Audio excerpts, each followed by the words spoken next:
Lockup में लेके जाइए। Permission is for marriage, not for marriage beyond 10 PM। Okay, you people are educated. पूरे दिन भर प्रचार हो रहा है यहाँ पे। बाहर निकल, जाओ जाओ जाओ जाओ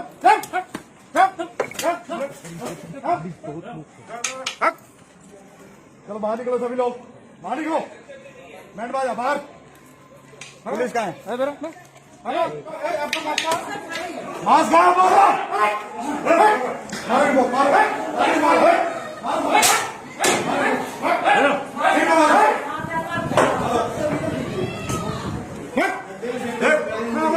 लेडीज को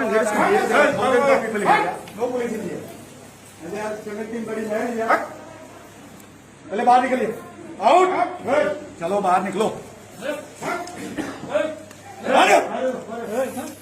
चलो बाहर निकलो, बाहर निकलो सभी,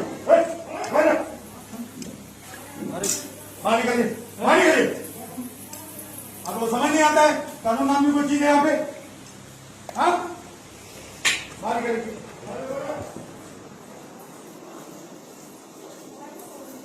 चलो बाहर निकलो, बाहर निकलो।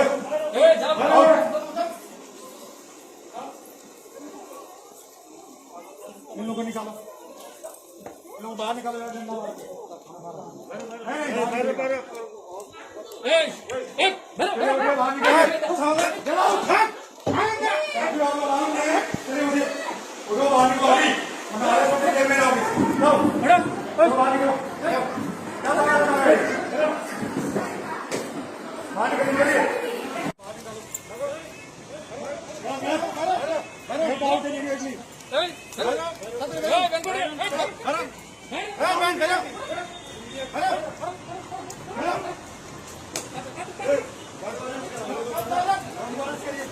Arrest this guy.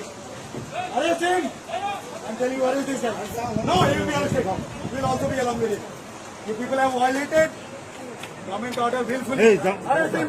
इसको अरेस्ट करिए, इसको अरेस्ट करो, जेल में डालो। डालो इसको। क्या नाम है तुम्हारा? रुको, रुको, इधर आओ, इधर आओ, इधर आओ। Come here. What is your name?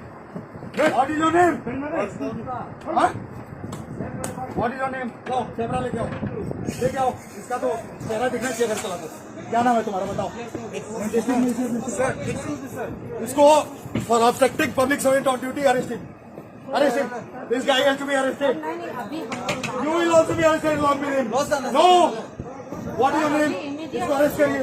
नाम बोलो, नाम बोलो, नाम बोलो, नाम बोलिए। मास्क नहीं है, 10 बजे के बाद कर्फ्यू है यहाँ। किसने परमिशन दिया आपको?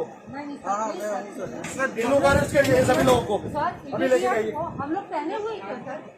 अरे मास्क के लिए नहीं बोल रहे हम, इनको अरेस्ट करिए।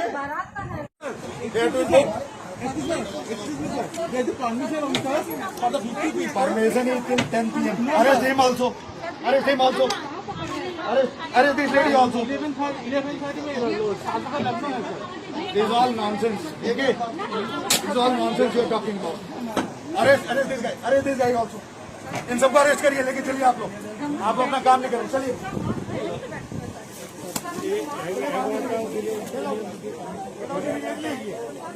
इनको डंडा मारेगा। Hello. You are not violating. The timing. What time is the night curfew? Night curfew is 10, but if the auspicious time is 11, then what can we do? Then you do at your home, inside your room, not in a marriage hall. You please read 144 order carefully. You seem to be an educated man. Don't talk like a bloody villager, uneducated person. Sir, don't talk to me like this. I'm a surgeon. Okay. You catch hold of this guy, obstructing public servant on duty. So what? Catch hold of him. कौन है? लाइए। Hey, Saroj, My sister's married. किधर हो? That's why you are violating. You should be arrested first of all. No. This guy, he is obstructing district magistrate on duty. Arrest him. No, sir, we are not obstructing. Arrest him. 353. Arrest him. Sir, we are I am not filing a complaint. Arrest him. Arrest him. Arrest this guy. Arrest this guy. Take him to lockup right now. Take him. Take him to lockup right now. Take him to lockup right now. भैया, Please. Please. भैया हो या मत बोलिए, जाइए। आता जी, आप होंगे, जाइए।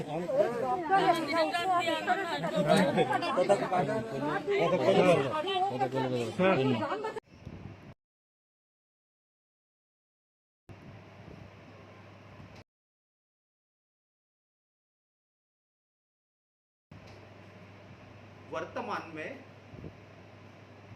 अगरतला के कलेक्टर शैलेश यादव का एक वीडियो वायरल हो रहा है। उस वीडियो में शैलेश यादव एक कारपोरेट शादी के मैरिज हॉल पर छापा डालते हैं और वहां जाते ही वे जोर जोर से चिल्लाते हैं।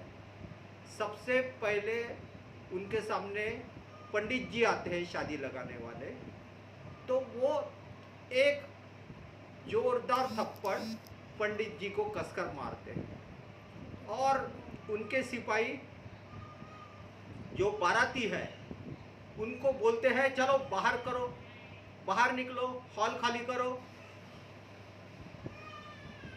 एक भगदड़ सी मच जाती है पूरे हॉल में। फिर उनको दूल्हा दिखाई देता है तो दूल्हे का गरेबान पकड़कर वे उसे गेट के बाहर निकाल देते हैं। और भी कई लोग दिखते हैं जिनको कलेक्टर साहब बाहर का रास्ता बता देते हैं। उससे एक दहशत फैल जाती है और लोग तितर बितर होने लगते हैं। बाराती भी वहाँ से रफू चक्कर होते हैं।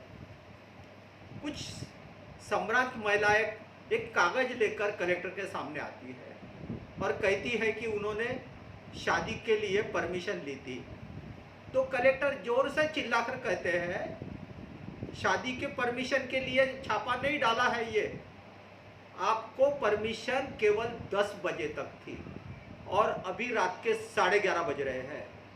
रात के 10 बजे के बाद अगरतला में धारा 144 शुरू हुई है। 5 लोगों से ज़्यादा लोगों के इकट्ठा होने पर मनाही है।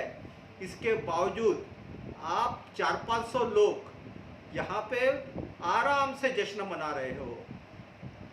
वास्तविक आपको केवल 100 लोगों को शादी में शिरकत करने की अनुमति मिली थी, मगर यहाँ 500-600 न जाने और उससे भी ज़्यादा हो, इतने लोग शिरकत किए हुए हैं और बड़े आराम से रात के 12 बजने को आ रहे हैं, फिर भी आपका जश्न जारी है। और उन्होंने कागज फाड़कर वो महिलाओं के ऊपर फेंक दिया। और कुछ राजनीतिक रसूख वाले लोग आए कि मेरा इससे पहचान है। उन्होंने उनको भी खदेड़ के हुए कहा आप अगर सरकारी काम में दखलंदाजी करोगे तो आपको अरेस्ट किया जाएगा।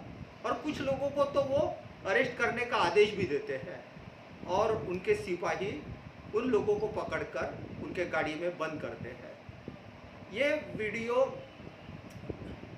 पूरी तरह वायरल होता है। दूसरे दिन जिधर उधर अफरा तफरी मचती है।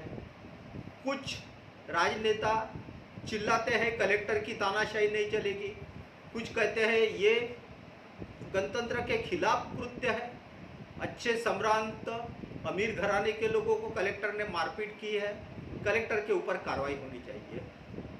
तो मुख्यमंत्री जी एक जांच कमेटी बिठाते हैं और कलेक्टर शैलेंद्र यादव को सस्पेंड किया जाता है।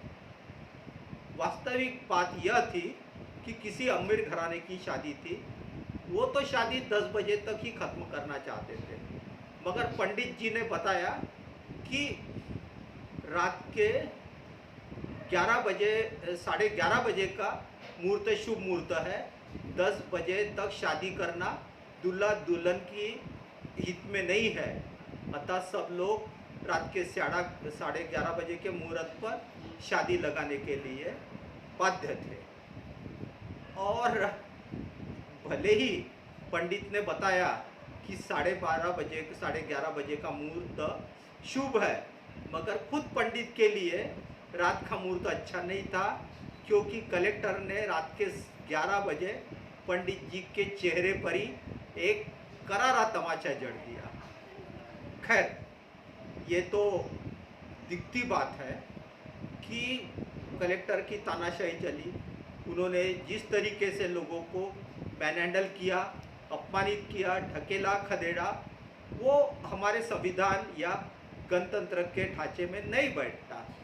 मगर अब कलेक्टर शैलेश यादव की भी फरियाद सुनी है उन्होंने कहा मैंने क्या गलत किया।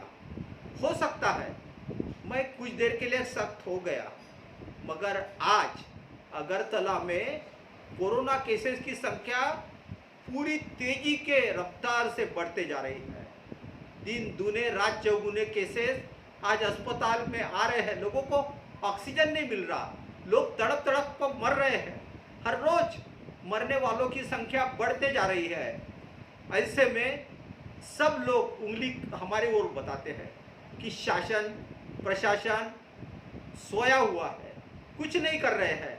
उन्होंने लगाम लगाना चाहिए कोरोना के फैलने पर, और हम तो अपनी ओर से कोशिश कर रहे हैं। हमने दिशा निर्देश जारी की है कि सोशल डिस्टेंसिंग रखो, हमने बताया है कि मास्क रखो, मगर मैंने जब सभी मैरिज हॉल को विजिट दी तो यही पाया कि कोई इसके बारे में सीरियस नहीं था। कोई शादी के लोग, उनके परिवार के लोग कोरोना के प्रति सजग नहीं थे।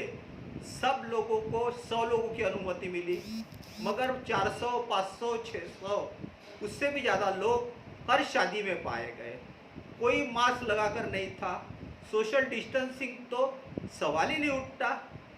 मैंने 3-4 जगह पे लोगों को समझाने की कोशिश की तो लोग मेरे ऊपर ही गर्म हो गए और मेरे औकात निकाली। उन्होंने कहा हमारा मिनिस्टर पहचान का है, किसी ने कहा कि आपकी ट्रांसफ़र करा देंगे। अरे भाई, अगर इस जिले की जिम्मेदारी मुझ पे दी है, मौतों को रोकने का मुझे दायित्व सौंपा है, आपने कोरोना का प्रतिबंध करने के लिए मुझे जिम्मेदार अगर पकड़ा है तो आपको भी मेरी बात सुननी पड़ेगी। जब मैं 4-5 मैरिज हॉल में जाके भी समझा के थक चुका तो फिर मैं कुछ पैमाने पर गर्म भी हो गया और मैंने यहाँ आके थोड़ी सख्ती बताई। 1-2 लोगों को मारा। वो वीडियो वायरल होते ही सब तरफ एक खौफ फैल गया और लोगों ने अपने आप अनुपालन करने का शुरू कर दिया। मैंने जिस मैरिज हॉल में थोड़ी सख्ती बताई, वो मैरिज हॉल 5 मिनट के अंदर खाली हो गया। और अन्य मैरिज हॉल में जहाँ पे मैंने नर्म रवैया अपनाया था तो वहाँ के लोग 2-2 घंटे वहाँ से रफा दफा नहीं हुए। तो अब ऐसे सिचुएशन में मुझे अगर एडमिनिस्ट्रेशन चलाना है, मुझे लोगों की जान बचानी है, मुझे कोरोना का फैलाव रोकना है, तो मैं करूं तो क्या करूं। और मुझे दुख है कि मेरे द्वारा कुछ सभ्य लोगों को, संभ्रांत लोगों को, भद्र लोगों को सख्त रवैये के कारण मन दुखा होगा, किसी का अपमान भी हुआ होगा, पर मैंने जो भी किया लोगों की जान बचाने के लिए किया और इसके बारे में मुझे कोई भी पछतावा नहीं है। अगर हमारे लोग यही भाषा समझते हैं, अगर हमारे लोग कानून के प्रति लापरवाह है तो निश्चित रूप से हमें ये सख्त रवैया अपनाना पड़ेगा। आज लोग पुलिसों को आलोचना करते हैं क्योंकि वो सड़क पर जाने वाले, आने वाले, घूमने वाले लोगों को डंडे मारते हैं, पर क्या करें। इतना बताने के बावजूद, धारा 144 लगाने के बावजूद भी अगर कोई बिना वजह सड़क पे घूमता है और उससे कोरोना का प्रसार होता है, कोरोना फैलता है, तो उसे रोकने के लिए हमें तो सख्त कदम उठाना ही पड़ेगा। डीएम शैलेश यादव की बात भी मुझे बराबर लगी। मेरे सामने एक सवाल खड़ा हुआ, वैसे डीएम शैलेश यादव हम चिरपरिचित अंदाज से देखें तो गलत था। किसी भी इंसान को किसी का अपमान करने का हक नहीं है। हर एक को अपने सम्मान को संभालने की आज़ादी है। हर एक को अपना स्वाभिमान, सम्मान बरकरार रखने की आज़ादी है। इसलिए डीएम शैलेंद्र यादव वहाँ गलत थे। मगर जिस सिचुएशन में उन्होंने सख्त रवैया अपनाया, वो सिचुएशन के देखते हुए मुझे ऐसा लगता है कि कभी कभी अगर बीमारी खतरनाक हो जाती है, गंभीर हो जाती है, तो कड़वी दवा का डोज देना ही पड़ता है। डीएम शैलेश यादव का सख्त रवैया मुझे वो कड़वे डोज की तरह लगा, और मुझे ऐसा लगता है कि डीएम शैलेश यादव के ऊपर कोई कार्रवाई नहीं होनी चाहिए, उनका सस्पेंशन वापस लेना चाहिए, और ज़्यादा से ज़्यादा उनको एक हिदायत देना, वार्निंग देकर छोड़ देना चाहिए। आपकी क्या राय है, आप ही बताइए, कमेंट पे लिखिए। धन्यवाद। आज की मुलाकात बस इतनी, कर लेना बातें कर चाहे जितनी। आज की मुलाकात बस इतनी, कर लेना बातें कर चाहे जितनी। अच्छी नहीं होती है जिद इतनी, देखो हमें तुमसे है प्रीत कितनी। आज की मुलाकात बस इतनी। मुलाकात तो हो गई, मगर जाते जाते मैं कुछ कहना चाहूँगा। आज जो कोरोना की महामारी शुरू है, उसमें सही मायने में शैलेश यादव जैसे सख्त रवैया अपनाने वाले कलेक्टर की ही ज़रूरत है। कंट्रोलर ऐसा होना चाहिए जो न अमीर देखे न गरीब, छोटा देखे न बड़ा, सब पे बराबर एक्शन करे। उसके लिए केवल कानून तोड़ना ही एकमात्र पैमाना होना चाहिए। मेरा एक ऐसा सुझाव भी था कि ऐसे लोगों को पश्चिम बंगाल भेजना चाहिए, जहां हमारे बड़े बड़े लोगों ने दिल्ली से जाकर हज़ारों की रैलियां की, लाखों की भीड़ जुटाई, न सोशल डिस्टेंसिंग का पालन किया, न कहीं मास्क लगाया, बड़े बड़े मार्च निकाले, और यही लोग फिर दिल्ली वापस लौटकर पूरे देश को अकल सिखाने तैयार थे कि सोशल डिस्टेंसिंग रखना चाहिए, मास्क लगाना चाहिए। अगर शैलेश यादव जैसे कलेक्टर वहाँ होते तो मुझे विश्वास है कि वो यह नहीं देखते कि अगला आदमी कौन से पद पर है, कौन से पार्टी से है, कौन से शक्ति से भरपूर है। वह तो सिर्फ कानून को देखते, जैसे उन्होंने अगरतला के मैरिज हॉल में देखा, और फिर वही रवैया अपनाते शायद जो उन्होंने अगरतला के मैरिज हॉल में अपनाया था।